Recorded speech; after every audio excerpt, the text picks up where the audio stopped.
Well, since it is day one, we wanted to ride along with a state trooper to see how this program would work and to ask some questions that you want answered. The amount of people being arrested for operating under the influence of drugs has accelerated. It's a roadway reality, and it's putting passengers and drivers in grave danger every day.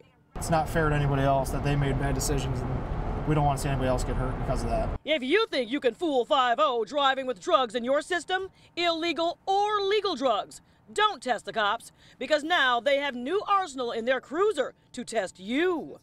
We're rolling with State Trooper Jeffrey Schmierheim. He's a trained drug recognition expert. He and others like him know precisely what to look for if drugs have impaired you. It's going to be local law enforcement as well as county sheriff's departments that are in one of the counties that was selected to implement a new oral fluid roadside drug test. So if the law suspects you of driving on drugs, the motorist will get a mouth swab with this machine. So what we have is the Alere DDS2. It's a swab analysis device. And what it does is we'll insert a cartridge in, and then inside the cartridge goes a swab. I know you have questions, so I'll ask some for you. Can you refuse this test? You can refuse it. If you do decide to refuse the test, you will be issued a civil infraction citation for it. What about your rights? When you get your license, you give implied consent that upon the request of a police officer, you'd either submit to this or a preliminary breath test. Do you think people know that?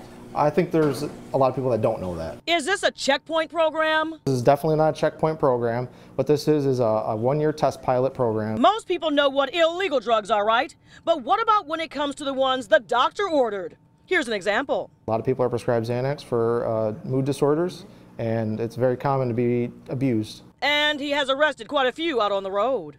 The county's on board with this brand new program so far.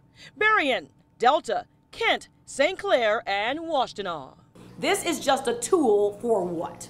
For helping to identify drugs in people's bodies. So there you have it, and I'm sure some people wonder if this will become permanent. Well, I believe the results and the data will likely decide that. Reporting live tonight in Brighton, I'm Andre Isom, 7 Action News. All right, Andre.